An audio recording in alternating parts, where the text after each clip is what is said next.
Vamos começar? Vê lá se o que é que tu achas.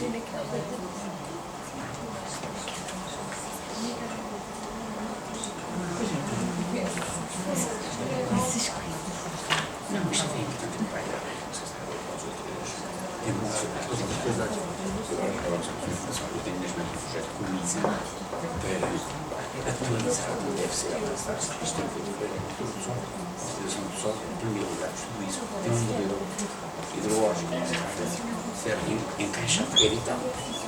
E nós fazemos uma base americana, estamos a atualizá-la para ver a data que está ao país. Depois eu vou fazer a metodologia dos últimos 30 anos para conseguir os dados de base. Para afinar os dados de base para poder ter as pessoas. Vou refinar pelo menos a meteorologia e a para esta. Pode ser do geral para o fim. Depois, quando está localizado, os imóveis. Olá! Viva bem! Já.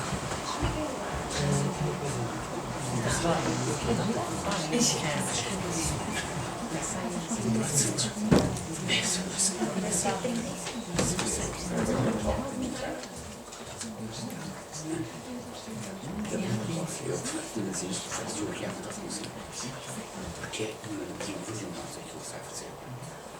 Eu tenho uma posição muito clara, só falta porque as minhas agora fazem projeto baseado nas projeções.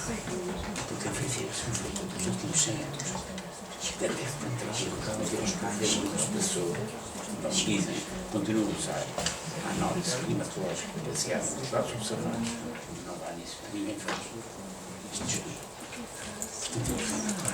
Portanto, a ideia da reajuste do susto foi através do susto, eu faço isso. E a base está no estudo é para o DEF. Isso é verdade. Depois queria beijar uma coisa. Tenho uma Portugal de ações climáticas. Desculpem, boa noite a todos. Bem-vindos a este dia já muito próximo do Natal.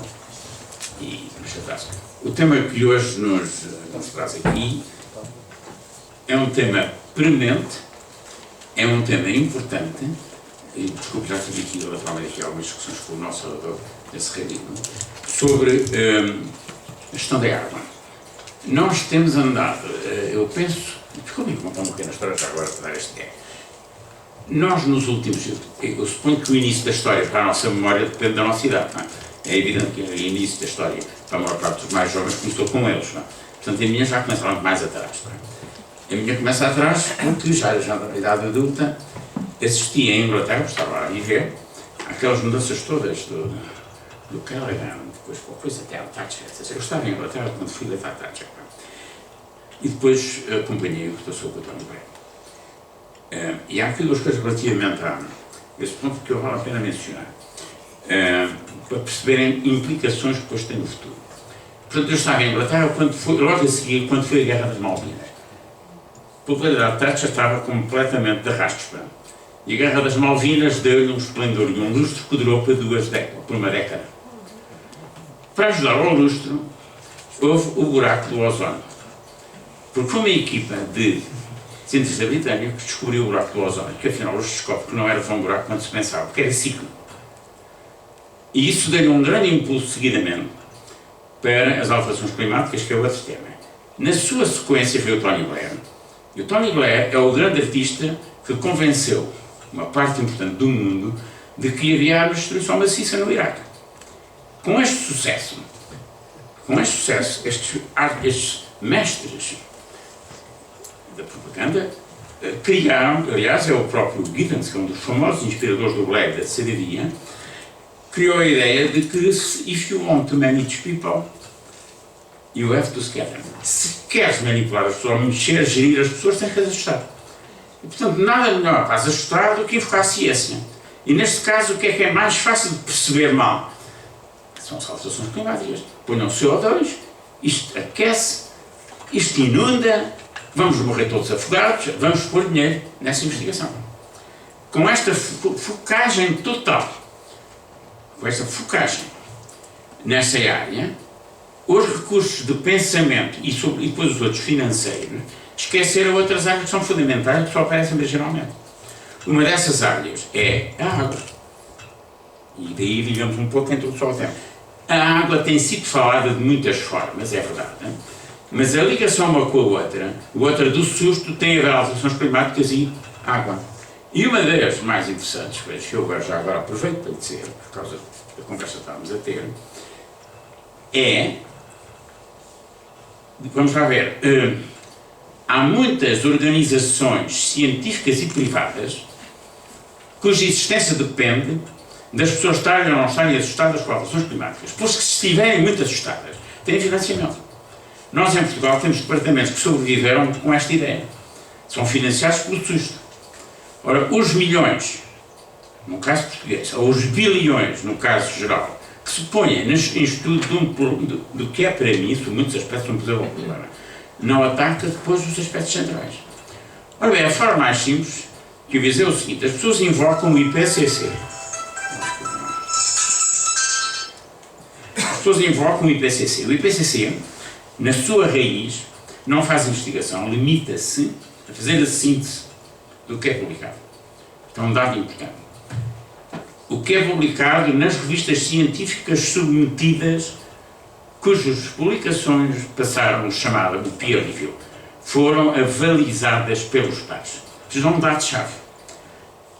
A OCDE faz o mesmo, não tem ela própria investigação própria. A OCDE faz o mesmo, a Agência Europeia do Ambiente faz o mesmo, as Nações Unidas fazem o mesmo. Qual não é, então, meu espanto, se refere diretamente a isto, todo o susto dado pelo IPCC quanto às secas foram objeto de uma revisão extremamente aprofundada, publicada há pouco mais de um mês, na Nature, em que mostra que nada disso é compatível nem com os modelos, nem com a observação. Apesar disso, continua-se a insistir no mesmo. Outra grande questão, já agora, porque estão uns sequinhos, teve de trabalhar nisso. A grande motivação que vale mais a pena investir agora na prevenção do que depois é o famoso relatório Stern. O relatório Stern nunca teve revisão científica. O Stern não tinha publicado nenhum paper na área até publicar o relatório. O Stern foi um alto funcionário, primeiro do Banco Mundial e depois em inglês. Não houve nenhum economista famoso ou conhecido na área da economia do ambiente que tivesse avalizado o que ele diz. Foi promovido a cientista, e a partir do momento em que foi promovido a cientista, foi consultor do Presidente da Comissão Europeia e seguidamente transformado numa autoridade mundial para continuar a dizer o que diz, para ser invocado pelas Nações Unidas. Estão a ver? É interessante, não é? Em Portugal, a Bíblia chama-se CIAM. O CIAM nunca foi submetido a peer review. O senhor escolheu a comissão científica que o avalizou. Na data não tinha publicado nada. Este mesmo tipo de pessoas são aqueles que dizem que tudo quanto afirma não tem do conhecimento e do apoio ao consenso da comunidade científica. Sucede que, como eles se converteram em árbitros, são eles que escolhem entre as centenas e milhares de publicações que os contradizem aquelas que são favoráveis. E ao escolher aquelas que são favoráveis, conseguem convencer as grandes empresas a financiar, eu estou a ler, estou a lembrar de um expresso de há 2 semanas, a financiar estudos sobre o risco que interessam soberanamente às companhias de seguros, porque se conseguirem convencer o pessoal todo de que há grandes riscos climáticos, elas aumentam o valor das apólices. E é uma discussão que neste momento provoca, digamos, grandes furas na América por causa do furacão do Helena. Bom, mas isso é outro tema. Ora bem, é neste contexto que nós vamos falar da água. Em Portugal, não se esqueçam, sobretudo aqui no Lisboa, um dos problemas importantes é o desperdício que nós fazemos da água. A água em Portugal, nós em Portugal acho que somos um país beneficiado porque apanhamos também, para todos os efeitos, aquilo que chove em Espanha. E os espanhóis não recebem nada daquela que chove cá, mas pronto. E portanto, nós temos desperdiçado. E o desperdício, por vezes, tem consequências muito graves, não é? E eu acho que, por questões de racionalidade, nós precisamos olhar para isso com toda a atenção. No caso particular de Lisboa, sempre que nós bebemos um pingo de água, nós já gastamos energia. A bombar é água, estou a simplificar, não é claro, a caricaturar, que vem de Castelo de Borba. Pronto, isso é um dos pontos. Seguidamente, nós precisávamos olhar para a água como uma parte importante é aquilo que se perde. Eu penso que a EPAL, e aqui aproveito já para dizer o meu juízo, tem feito um papel, tem tido uma evolução notável na redução das perdas. É um ponto importante. Nós, na Joana Nova, inspirados um pouco pelo que tem sido feito, tem-se conseguido com o estouro de eletricidade, avançou-se para a água, e neste momento seria politicamente inconveniente, neste momento, se fosse dizer a conclusões a que já chegamos, não é? Algumas delas. E não digo porque tem correção, quer dizer, é um problema que pode ser levantado, que se está a corrigir e, portanto, tinha passado despercebido. Só mostra, portanto, que o tema da água é um tema-chave, é um tema central, e no caso particular nosso, tem implicações práticas imediatas. Ora bem, posto isto, eu acho que não tínhamos melhor escolha do que o engenheiro Francisco Serrani, que tem passado a sua vida profissional em engenharia civil, técnica hidráulica. Já aqui tivemos a discutir que a hidráulica e mecânica. A hidráulica é um subconjunto da mecânica dos fluidos. Este fluido tema foi o que nós começamos. É um sub, não é? Quando eu fui aluno do técnico, achava-se que não. Mas enfim, são outras histórias, o tempo evolui. Não é? Portanto, nada melhor ter o engenheiro Serrani para nos falar exatamente sobre a sua experiência e sobre, digamos, este tema importante. Serrani, muito obrigado por ter vindo e, de alguma maneira, eu já estava a falar isso. Então, antes de mais, boa tarde a todos. Obrigado por terem vindo. Antes de mais, quero agradecer o amável convite da Lisboa Nova, em meu nome pessoal e em nome da EPAL.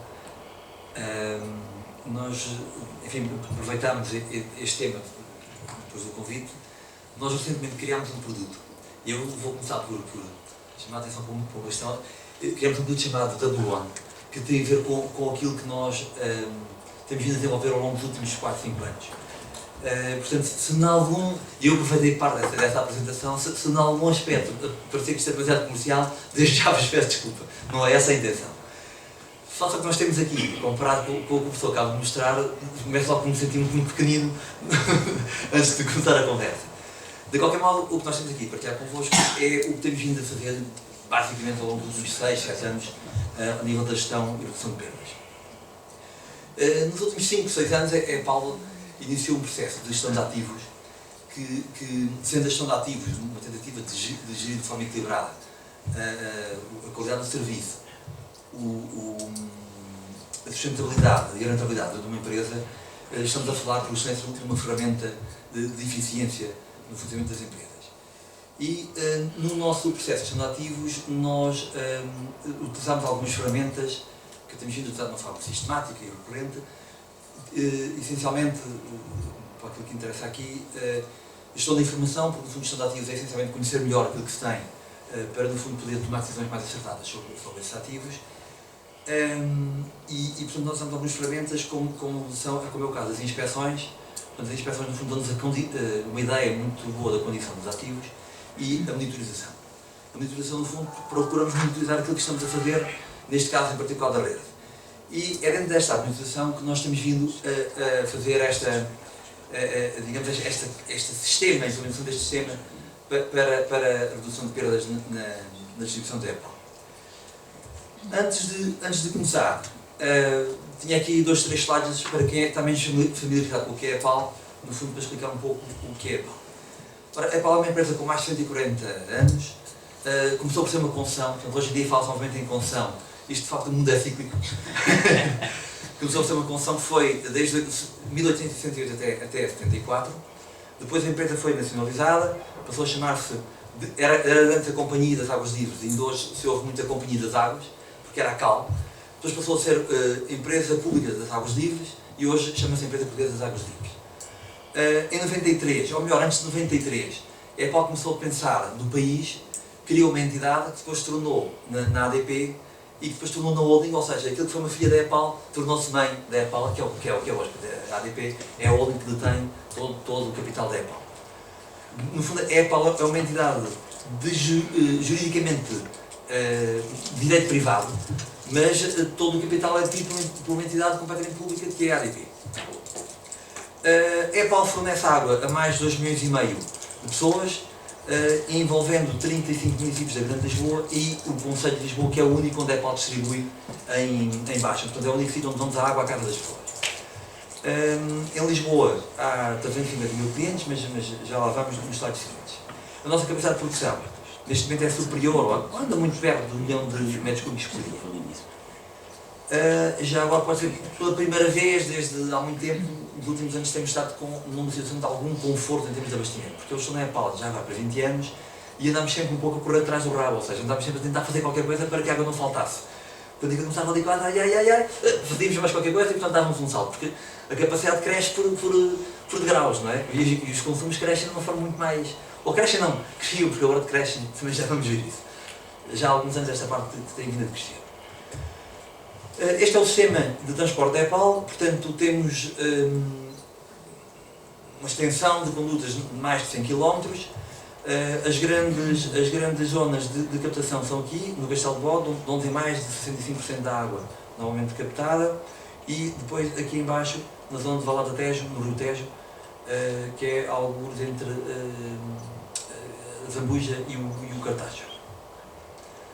O resto são linhas. Esta linha que está aqui é a mais velhinha, é o Alviela e é aquela que nos causa mais problemas de perdas hoje em dia. Ao longo do sistema existem diversas instalações, diversos ativos que estão aqui, mas vão-me apetecer de estar a enumerar.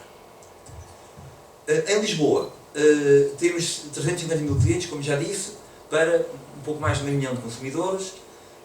Existem 5 patamares de pressão que estão aqui representados pelas cores neste desenho. A extensão das condutas é superior a 1430 km. No seu total. Isto incluindo a malha fina, portanto, aquilo que nós chamamos de esparguete. Agora, em termos da estratégia adotada para a questão das perdas, como falámos. Portanto, e vamos falar de perdas, esta uma. As perdas, de facto, são um fator de grande ineficiência nos sistemas de abastecimento de água, mas não devem ser vistas como uma individualidade. Elas, de facto, são... Em rigor, elas são evitáveis, mas não é algo que nós podemos sempre fazer algo para reduzir o seu valor e, portanto, não nos devemos acomodar àquilo que está a acontecer, devemos tentar fazer algo para reduzir e sermos cada vez mais eficientes. O recentemente apresentado Programa Nacional para o Uso Eficiente da Água considera que a redução de perdas como uma das medidas fundamentais que devem ser concretizadas e estabeleceu um objetivo de perdas para as entidades, enfim, como a EPAL, com os anos da EPAL, o objetivo esse vai ser atingido até 2020. A EPAL já conseguiu antecipar esses resultados e, enfim, nos últimos anos temos conseguido obter, de facto, resultados muito, muito bons a este nível e obter também ganhos significativos, quer do ponto de vista económico, quer ao nível da sustentabilidade da atividade da empresa. Este gráfico dá-nos uma ideia, dá-nos um panorama do que era a empresa há 10 anos atrás. Portanto, em toda a década de 90 e até 2001, isto era basicamente o que sucedia.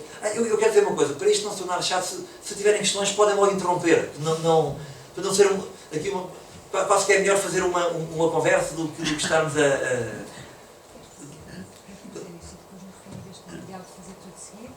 Podemos adotar esse... Pode ser. Eu penso que o CR até é mais eu posso fazer a rentável. seguinte proposta.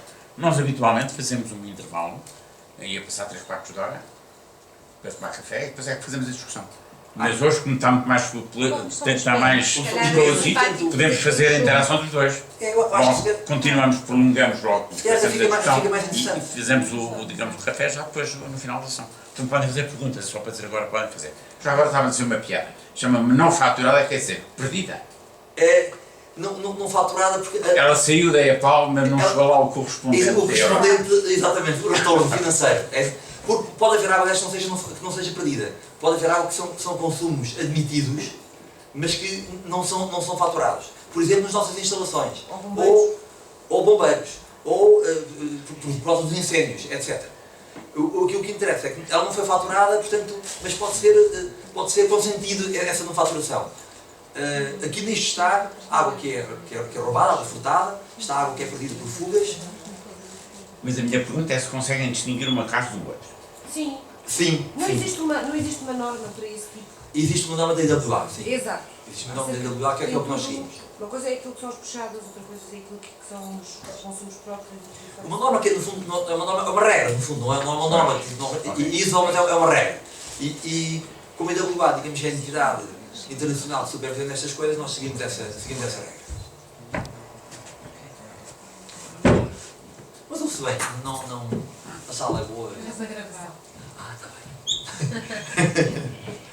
Ok. Bom, mas voltando aqui ao gráfico, consegue-se verificar que durante toda a década de 90 e início de 2000, as perdas globais da EPAL, que são estas barras mais escuras, andavam muito próximas dos 50 milhões por ano. Eu prefiro, no final vou explicar porquê, eu prefiro tratar isto com valor global do que com porcentagem. Porque quando entramos em indicadores, os indicadores podem sempre ser afetados num conjunto de coisas. No caso da EPAL, um indicador de porcentagem, de algum modo, pode-nos beneficiar. No caso, por exemplo, se for um indicador que afetar o valor da EPAL relativamente aos ramais, a EPAL é altamente prejudicada comparando, por exemplo, com Cascais. Porque em Cascais, o número de ramais e o número de clientes é muito mais próximo, porque é uma tipologia com vivendas. Em Lisboa, a relação é quase de 1 para 5. Um ramal tem 5 clientes. E, portanto, se dividimos por ramais, estamos a dividir por um número menor. E aí a nossa performance é inferior. Portanto, aqui é mais importante pensar nos valores globais, ou seja, nos 50 milhões, porque aqui conseguimos ver melhor sem estar com uma afetação de qualquer coisa. É mais correto olharmos dessa forma. Se há 50 milhões totais de perdas, só na Baixa, portanto na rede de Lisboa, nós perdemos qualquer coisa entre os 35 e os 40 milhões, por vezes vimos até perto dos 45 milhões. E isto manteve-se de uma forma muito certa, muito constante, durante toda esta década. Em 2002, era o Presidente da EPAL, o Sr. Passas Martins, declarou lá na sala de Conselho da EPAL, foi declarada a guerra às perdas. Portanto, houve uma declaração formal de guerra às perdas e começou-se a pensar nisto de uma forma mais a sério, mais sistemática. Após essa declaração, eu julgo que foi em 2003, talvez em 2003, que houve essa declaração formal. E, portanto, o objetivo era, no fundo, melhorar os níveis de eficiência e de eficácia da empresa, tentar controlar isto numa base diária, enfim, a ideia é essa e é assim que é feito hoje, para aumentar, de facto, a sustentabilidade global da atuação da empresa. Depois já vamos ver o que é isto, aqui é mais uma brincadeira minha. Portanto, no fundo, o que nós pretendemos é ser tão eficientes que transformemos um recurso que é finito no sentido de pretendemos almejar a sua infinitude. Isto, claro, que é uma brincadeira, já vão ver porquê. Mas a estratégia da empresa, portanto, aquilo que foi pensado quando se avançou para este projeto, foi dividir-se em três grandes grupos. Por um lado, segmentar e monitorizar de uma forma contínua a rede. Segmentar, no fundo, é dividir em diversas zonas mais pequenas. Aqui em vez de ser dividir para reinar, é dividir para conhecer melhor. Desenvolver sistemas de análise, recorrendo essencialmente a recursos internos da EPAL. No fundo, a ideia era manter o know-how dentro da empresa.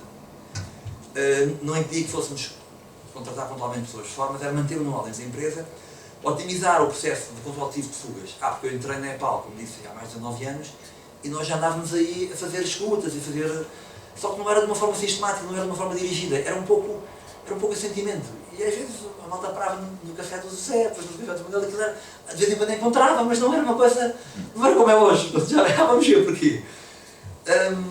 Pretendeu-se também uma melhoria contínua, baseada na experiência. Isto é o quê? Um processo iterativo. Resulta, afina, por aí fora. E depois procurámos fazer, tendo por base a complexidade dos sistemas de distribuição, procurámos resumir isto a processos de análise tão simples quanto possível. Porque, no fundo, o simples torna as coisas, de facto, mais fáceis de haver sensibilidade, e muito deste trabalho é um trabalho no terreno, e, portanto, não podemos complicar esta unidade, depois os operadores têm dificuldade. O último ponto era enfocar-nos naquilo que era essencial e controlar os custos. O grande objetivo era que, ao fim de 5 anos, portanto, a partir de 2005, tivéssemos atingido perdas na rede inferiores a 15%.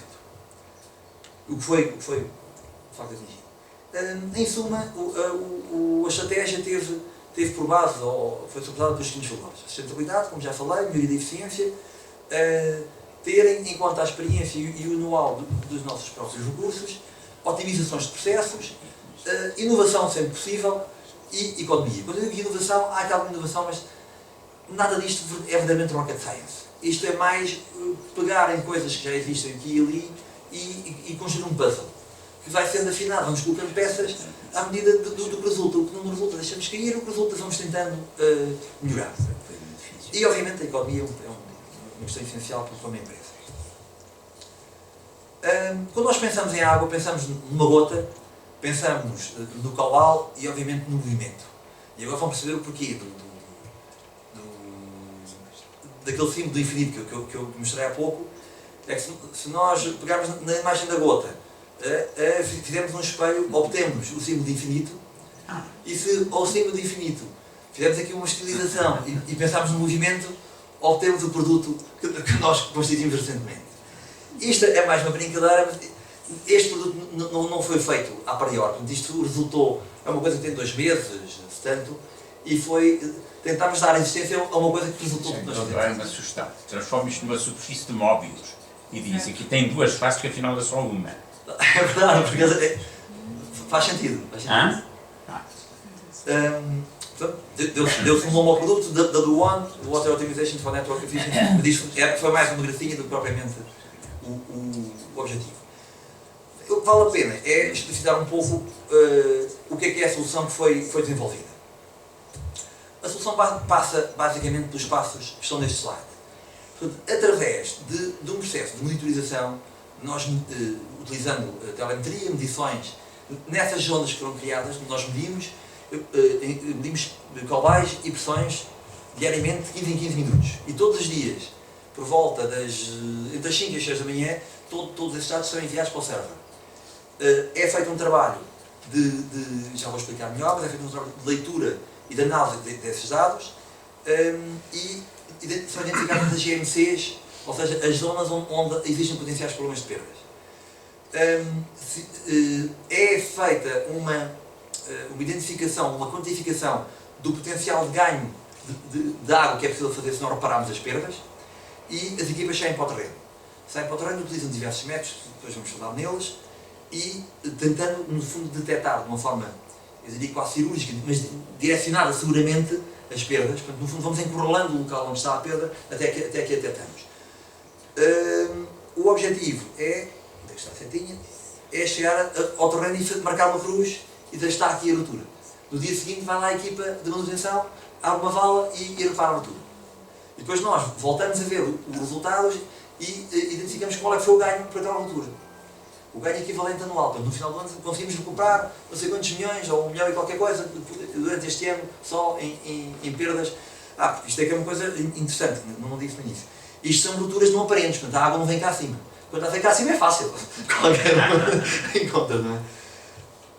Portanto, na essência é isto que é feito em termos muito globais. O processo desenvolve-se em 4 fases fundamentais. Cá está, o objetivo de retirar a NFF é tal água não faturada. O primeiro passo é a implementação das GMCs. As GMCs são os tais setores em que se divide a rede. Aqui temos, neste slide, toda a divisão da rede em setores. Neste momento já temos cerca de 98% da rede abrangida por este processo.